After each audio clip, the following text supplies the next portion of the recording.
Estimados pasajeros, muy buenas noches. Les saluda su conductor. Es un gusto y un placer enorme el tener la oportunidad de dirigirme a ustedes nuevamente en la antesala de un macabro viaje a través de la desolada carretera.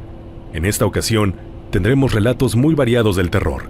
Relatos que tienen que ver con peregrinaciones de fe, que muchas veces se hacen entre personas no vivas. Escalofriantes apariciones en salas de cine. También relatos que tienen que ver con la tabla Ouija y la tecnología. Y cerrando con broche de oro este viaje, una muy terrorífica experiencia que sucedió en una carretera de México y que estoy seguro, debido a su naturaleza, se va a quedar con ustedes esta noche. Queridos pasajeros, por favor inclinen su asiento, abrochen su cinturón y relájense, porque nuestro viaje está por dar inicio. Estimados pasajeros, favor de abordar, ya que aquí comienza otro viaje a través de la desolada carretera, con rumbo hacia lo desconocido. Camino a San Juan. Muy buenas noches, conductor y pasajeros. Les escribe Miguel Mejía desde León, Guanajuato. Esta noche para contarles una historia que precisamente por las fechas en que atravesamos ha venido a mi memoria.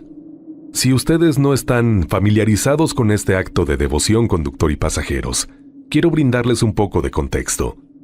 Y es que, entre los meses de enero y febrero, cada año, miles de peregrinos fieles y devotos caminan hasta la Basílica de San Juan de los Lagos, ubicada en Jalisco, para dar gracias a la Virgen o pagar mandas por los favores recibidos durante el año. Ya que se afirma la Virgen de San Juan es muy milagrosa. Pues bien, les platico. Yo nunca he sido una persona especialmente miedosa. Crecí escuchando historias del camino, de aparecidos, de promesas cumplidas y otras que se quedaron a medio andar. Por eso, cuando decidí hacer la peregrinación a San Juan de los Lagos, no iba buscando señales ni milagros extraños. Iba por fe y por costumbre, como muchos.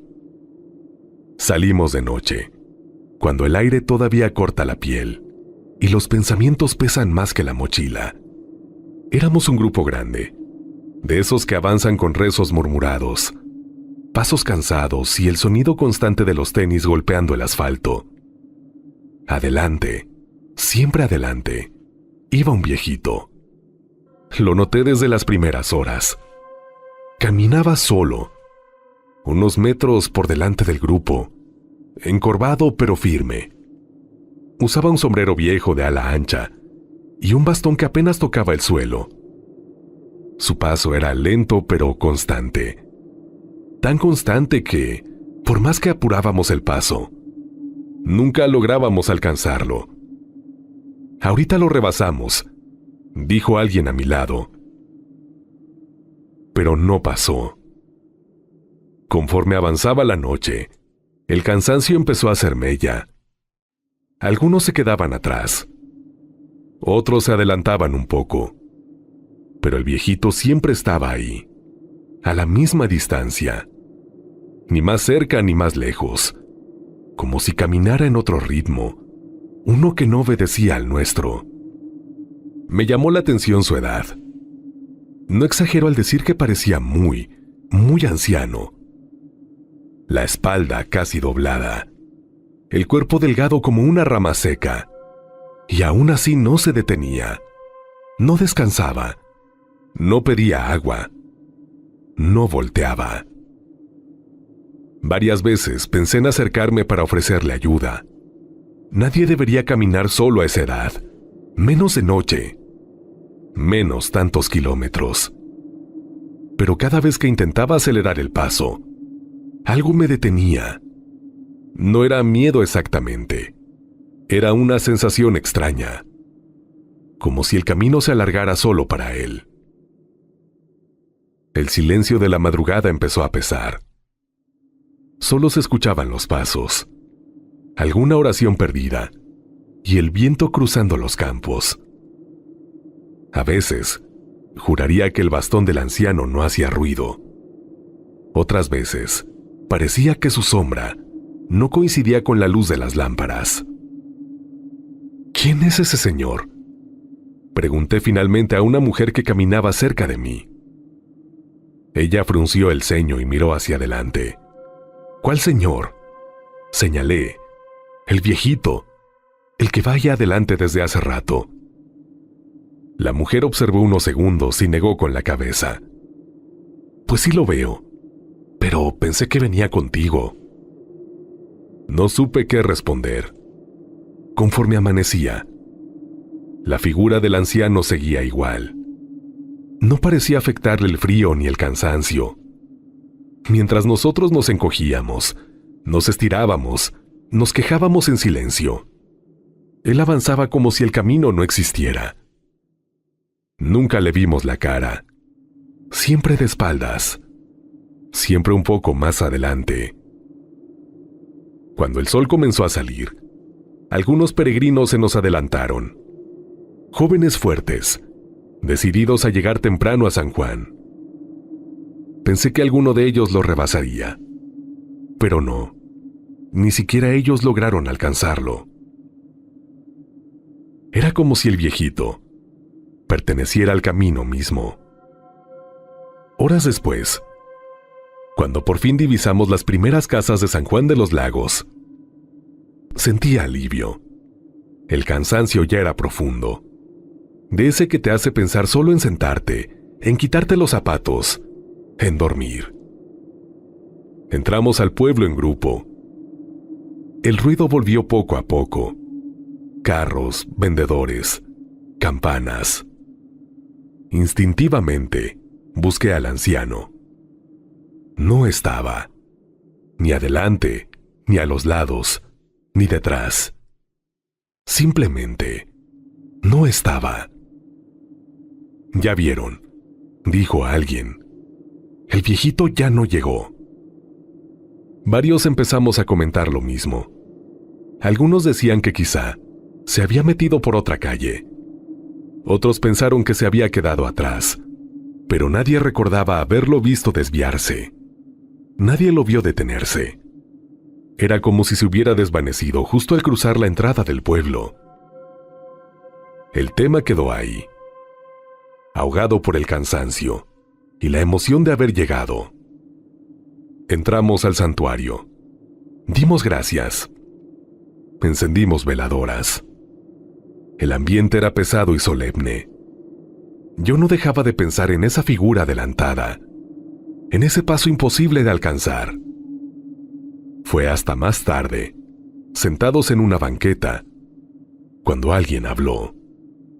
Era un hombre que había salido mucho antes que nosotros, de esos peregrinos que caminan rápido, sin detenerse. Tenía la mirada seria, cansada. ¿Ustedes también vieron al viejito?, preguntó de pronto. Todos volteamos. Sí, respondí, el que iba adelante todo el camino. El hombre tragó saliva. Yo iba delante de él. Yo sí le vi la cara. Se hizo un silencio extraño. Incluso el ruido del pueblo pareció alejarse. Y preguntó a alguien, ¿quién era? ¿Cómo era? El hombre tardó en responder. Se pasó la mano por la cara, como queriendo borrar una imagen. No tenía cara, dijo al fin. O bueno, no como nosotros. Era oscura, lisa, como si no tuviera rasgos, ni ojos, ni boca, nada. Sentí un escalofrío recorrerme entero. En cierto punto reduje el paso. Continuó. Quise saludarlo. Volteé un poco la cabeza, y fue entonces cuando lo vi. No grité porque sentí que no debía hacerlo. Seguí caminando. No quise voltear atrás. No me dijo nada. En ese momento, entendí por qué nunca pudimos alcanzarlo. ¿Por qué nunca se cansaba? ¿Por qué no hacía ruido? ¿Por qué no volteaba? Hay quienes dicen que en los trayectos de peregrinación hacia San Juan de los Lagos caminan almas antiguas, personas que no descansaron, figuras que guían o que recuerdan. Después de esa experiencia, he seguido peregrinando cada que me es posible. Y ahora, cada vez que escucho pasos adelantados en la noche, cada vez que camino sin alcanzar a quien va enfrente, recuerdo al viejito y me pregunto, ¿a cuántos más seguirá guiando sin que nadie logre verlo de frente?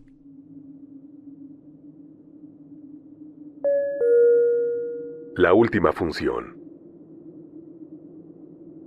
Muchos saludos, conductor y pasajeros.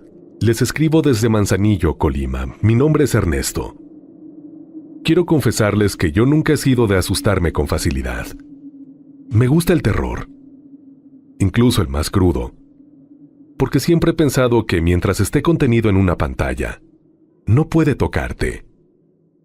Esa noche, en el Cinépolis de Plaza Salagua, aprendí lo equivocado que estaba.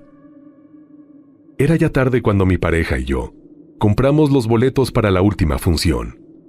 Manzanillo estaba casi en silencio. El estacionamiento lucía vacío, y el aire húmedo del puerto hacía que todo se sintiera más lento, más pesado. La película era con Russell Crowe, sobre un exorcismo.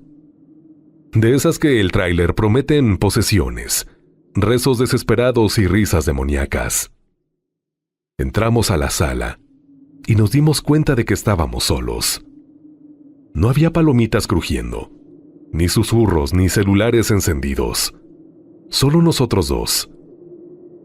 El enorme rectángulo luminoso al frente y el eco sutil del aire acondicionado. Elegimos asientos a la mitad, por costumbre, y nos acomodamos. A mí me pareció divertido. Una sala entera solo para nosotros. Una función privada, por así decirlo. La película comenzó. Los minutos transcurrieron normales. Russell Crowe interpretaba a un actor que participaba en la realización de una película de un exorcismo. Gritos en la pantalla, música tensa, escenas oscuras, hasta que, en un silencio particularmente largo de la película, se escuchó una risa. No venía de las bocinas. Era una risa baja, distorsionada, como si alguien intentara reír sin tener del todo la voz humana. No era fuerte, pero sí lo suficientemente clara, como para erizarnos la piel. Mi pareja y yo nos miramos al mismo tiempo. ¿Escuchaste eso?, susurró. Asentí. Volteamos atrás. En la última fila, distinguimos la silueta de una mujer sentada. No habíamos notado que alguien más hubiera entrado. Por un momento pensamos que ella ya estaba ahí, agachada, tal vez acostada entre las butacas, y cuando inició la película se levantó. A pesar de la oscuridad, algo en ella llamaba la atención. Su ropa parecía antigua, como de otra época, desgastada, colgándole del cuerpo. Su cabello era muy largo, demasiado, cayéndole hacia adelante como una sombra espesa. No logramos ver su rostro. Habrá entrado tarde, dije sin mucha convicción. Decidimos ignorarlo. Pasaron algunos minutos más. La película avanzaba hacia una escena intensa cuando, nuevamente, la risa volvió a escucharse. Esta vez fue más clara y más cercana. Volteamos otra vez. La mujer ya no estaba en la fila. Ahora se encontraba 2 hileras más abajo. Sentí un nudo en el estómago. No habíamos escuchado ningún ruido. No habíamos escuchado pasos. Simplemente estaba ahí, inmóvil, con la cabeza ligeramente inclinada. Eso no es normal, murmuró mi pareja. quizás se cambió de lugar, respondí aunque mi voz ya no sonaba segura. Decidimos seguir viendo la película, aferrándonos a la idea de que era una coincidencia incómoda, pero el ambiente ya no era el mismo. Cada silencio de la película se sentía cargado, como si esperara algo más. Y entonces, por tercera vez, la risa. Esta vez sonó casi detrás de nosotros. Volteamos con horror. La mujer estaba ahora a solo 2 filas. Podía distinguir mejor su ropa. Telas viejas, manchadas, como si hubieran sido enterradas durante años. El cabello seguía cubriéndole el rostro, pero algo en su postura era antinatural, rígida, torcida. Ahí fue cuando decidí que esto ya no era normal. «Espérame aquí», le dije a mi pareja. «Voy por alguien del cine». Salí de la sala con el corazón acelerado. En el pasillo me encontré con 2 jóvenes empleados, platicando en voz baja. Les expliqué rápidamente que había una mujer comportándose de forma extraña dentro de la sala, que se estaba cambiando de lugares y que nos estaba asustando.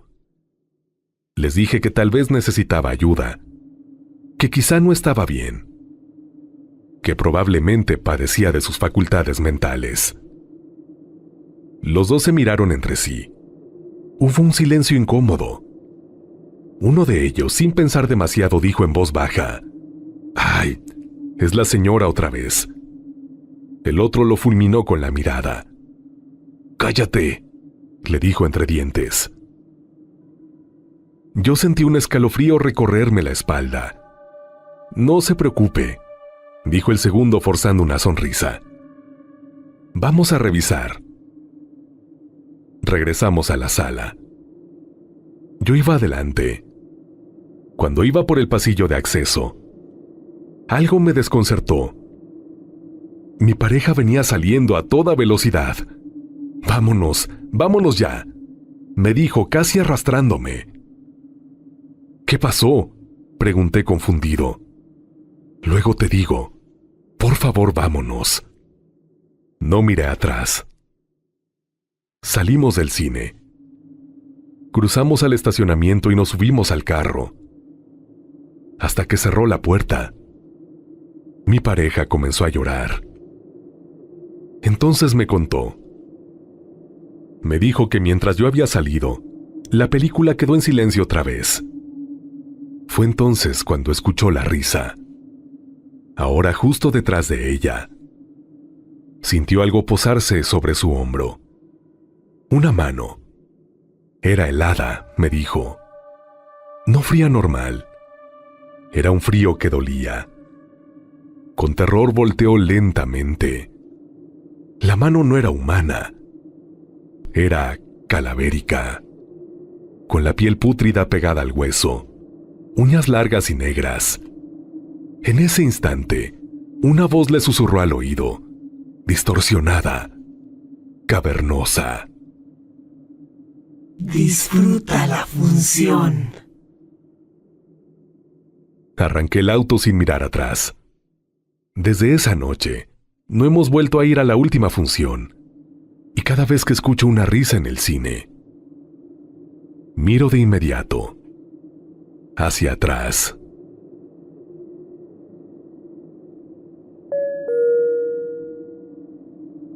Despierta, despierta. Muy buenas noches, conductor y pasajeros. Recientemente en la desolada carretera, he escuchado un relato que tiene que ver con el dispositivo Alexa. Por lo tanto, recordé una curiosa experiencia que yo viví con el mío. Aquel relato tiene que ver con una pregunta que se le debe de hacer a Alexa. Y esta es si detecta actividad paranormal. Cabe señalar que yo nunca le he hecho esta pregunta a la mía. No porque me dé miedo, sino porque siempre he pensado que hay preguntas que, una vez hechas, ya no se pueden deshacer.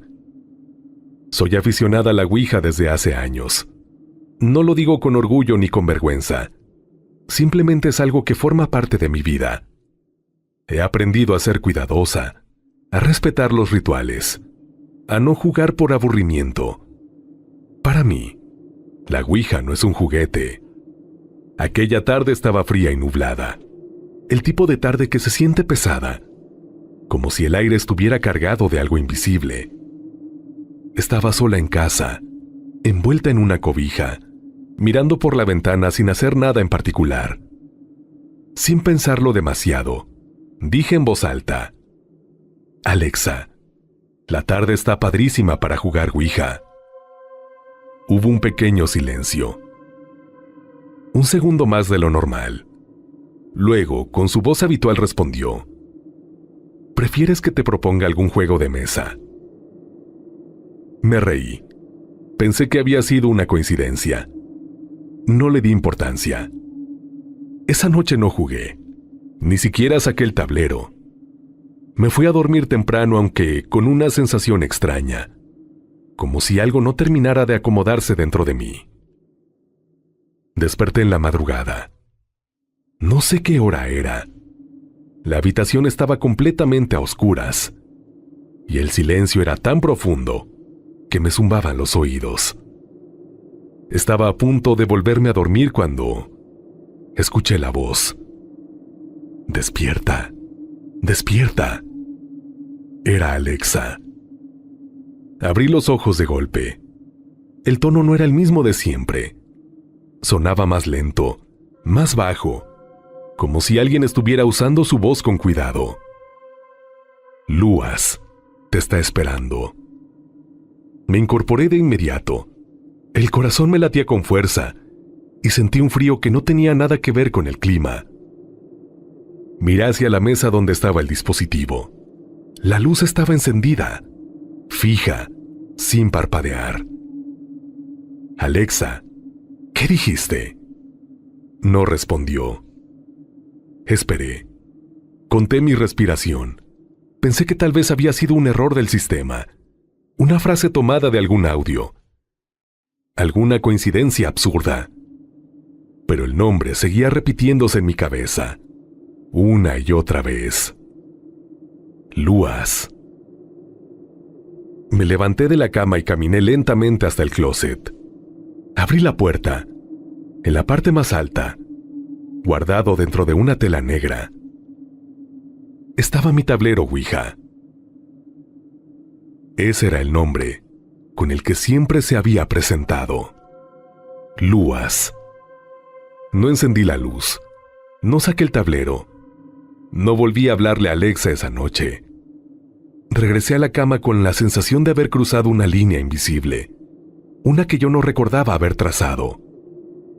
Desde entonces, nunca vuelvo a mencionar la Ouija en voz alta, cerca de dispositivos electrónicos. Y cuando Alexa se activa sola, aunque solo sea para decir que no entendió la pregunta, prefiero no responderle, por si acaso. Estimados pasajeros, qué bueno que siguen aquí. Antes de continuar, quisiera invitarte a que formes parte de la gran familia de pasajeros, que gracias al apoyo de ustedes, cada día crece más y más. Hacerlo es muy sencillo, simplemente pulsa el botón de suscribirse. Activa la campanita de notificaciones para que no te pierdas ningún viaje y así ya estarás en condiciones de decir #yo soy pasajero. Envía tu relato al correo midesoladoes@gmail.com, ya que esto nos permitirá seguir viajando a través de la desolada carretera. Y no olvides que tu apoyo es muy importante para este proyecto. Agradezco de corazón a todos quienes ya han hypeado estos videos, porque así me están ayudando a llegar a muchas más personas. Y por supuesto, sin dejar de lado también, agradezco sobremanera sus comentarios y me gusta. Queridos pasajeros, queda una escala más por conocer. Agradeciendo de antemano el favor de su atención, los invito a que me acompañen al final de este viaje.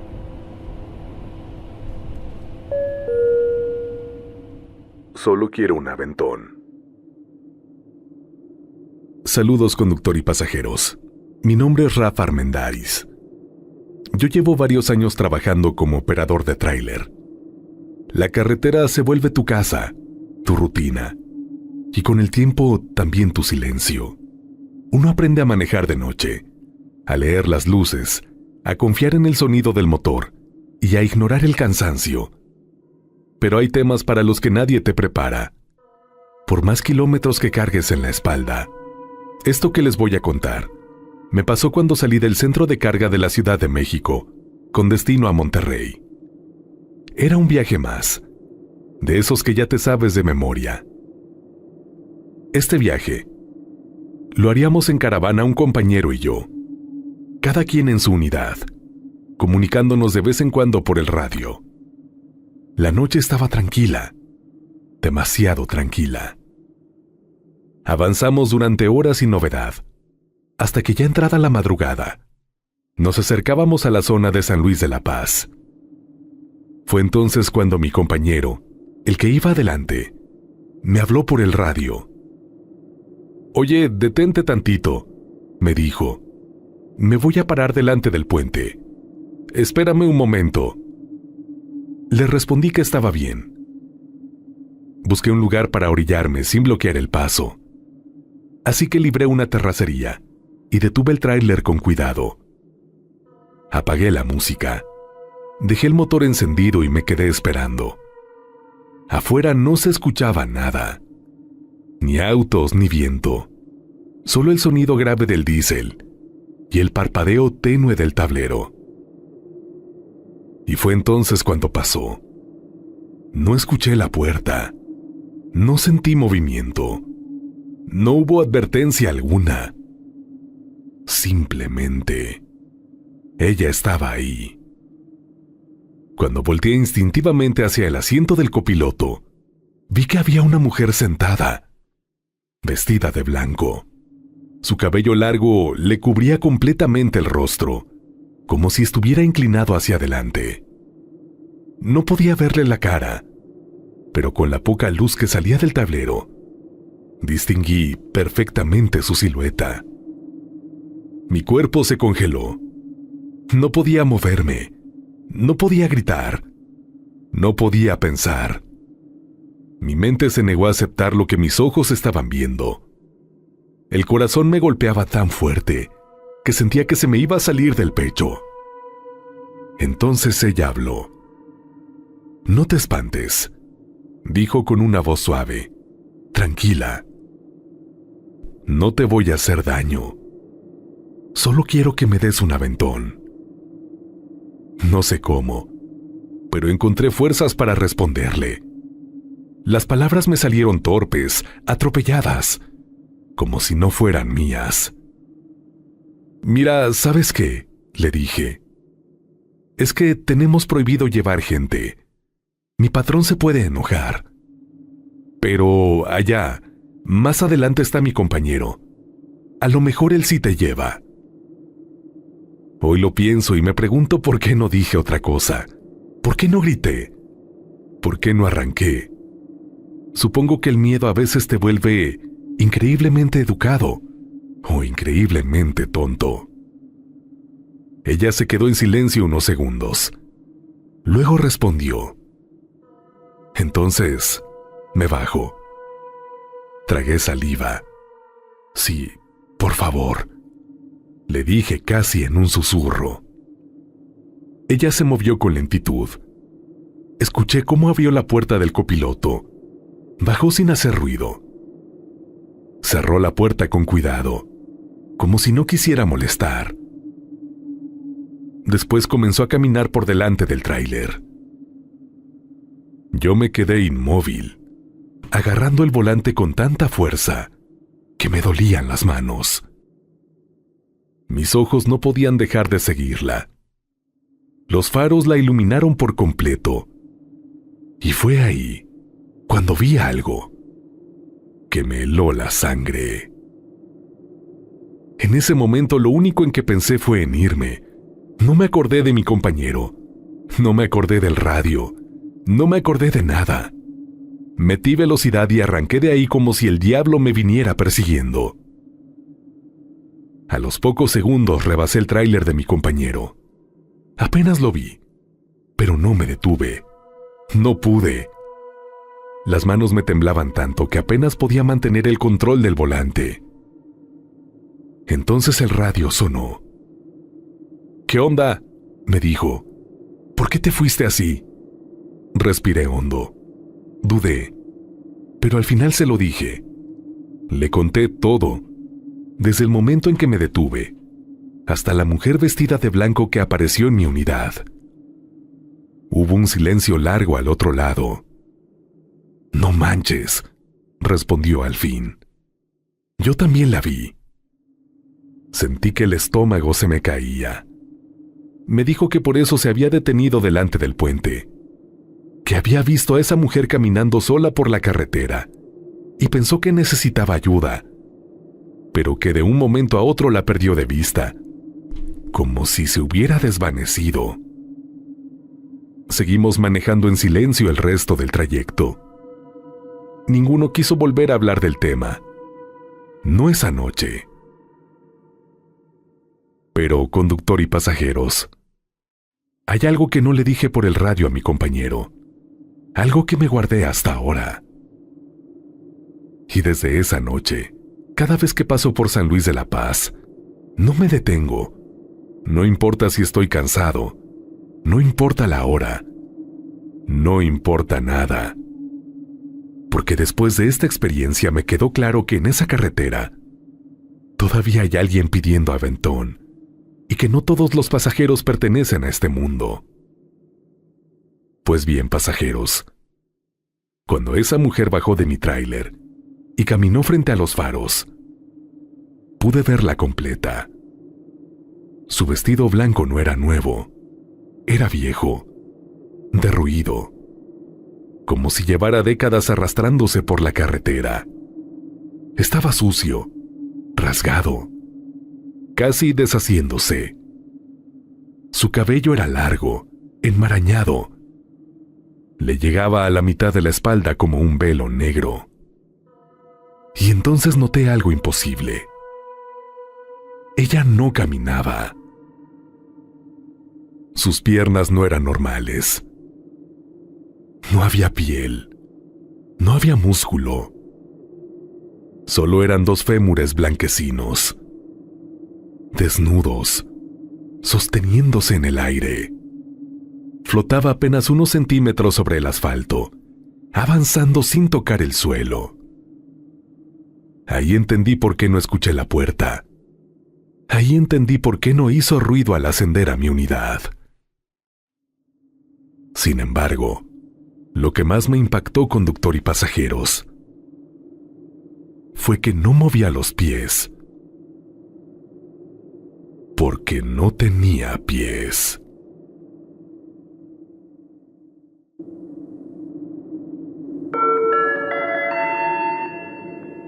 Estimados pasajeros, hemos llegado a nuestro destino. Gracias por acompañarnos en este viaje. Es momento de descansar. Si creen poder,